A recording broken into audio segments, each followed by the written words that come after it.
Okrevanje slovenskega turizma, pa tudi svetovnega, se predvideva za naslednjih 5 let. Kakšno je vaše mnenje o okrevanju letalske industrije znotraj tega?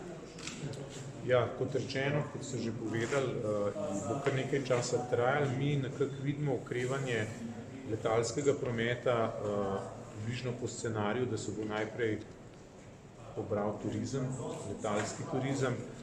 Ta je namreč malo bolj enostaven, manj kompleksen kot pa poslovna potovanja. Tega so željni potovanj, tudi najave trenutno po čarter letih so kar optimistične, bi rekel. Tako da vidimo ta del kot prvi del, ki bo hitro okreval, potem počasneje seveda poslovni dogodki, potem seveda kongresni turizem, zelo pomemben, in pa MICE turizem, ki je povezan tako poslovno kot pa prostočasovno.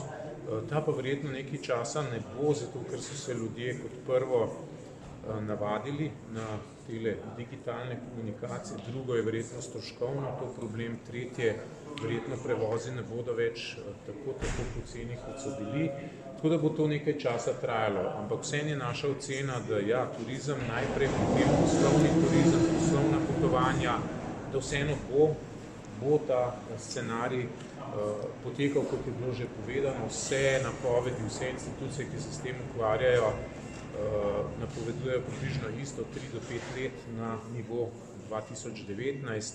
Zdaj pa seveda odvisno od pandemije, kontrole, v bistvu restrikcij vstopa, ponovnega izbruha, to pa težko napovedujemo. Ampak zaenkrat gre, bom rekel, smo optimisti. Kako drugače bomo potovali? Več bo na nek način strahu, potovalo se bo drugače. A je konc teh poceni letov za 20 € na drug konec Evrope, da ne rečem se?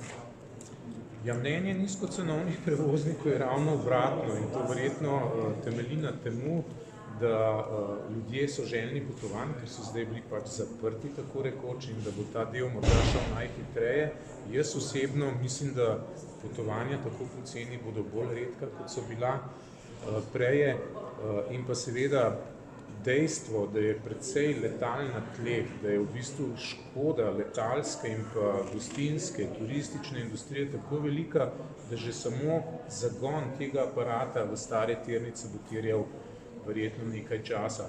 Pa ne nazadnje, vzporedno zdaj s to pandemijo in seveda industrijo, v kateri smo mi in pa turizem najbolj nastradali, ne smemo pozabiti, da se želi če bolj poostreno na ekologijo, na manj izpustov in tudi letalstvo je del tega, tako da tudi tu se predvidevajo novi predpisi o kratkih destinacijah brez letal, o ekološkem davku.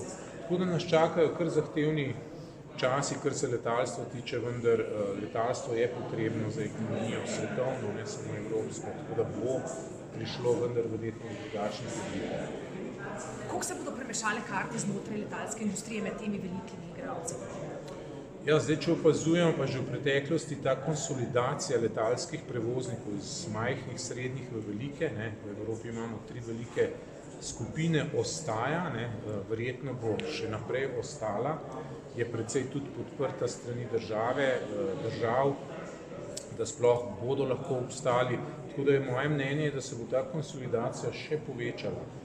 Se pravi, da bodo ti majhni, srednji izginjali in že izginjajo in da bodo večji postali še večji ali pa bolj dominantni na trgu. Vprašanje je za vse, tudi za mene osebno, koliko časa v letalstvu, kaj se bo res dogajalo za nizkocenovniki. Ali bodo preživeli to, ali bodo še bolj zrasti, ali bodo pa dejansko sledili velikim in se tudi oni konsolidirajo. Kakšno je pa vaše mnenje o tem? Moje mnenje je, da bo najprej od začetka tako zelo velika rast, nenadna rast, ravno zaradi tega entuzijazma, da ljudje želijo potovati in bo veliko ponudbe. Drugi val bo pa streznitev, stroški, ekologija, cene, potem manjši turizem, kapacitete, vse bo dražje, bo pa verjetno šlo tudi do konsolidacije.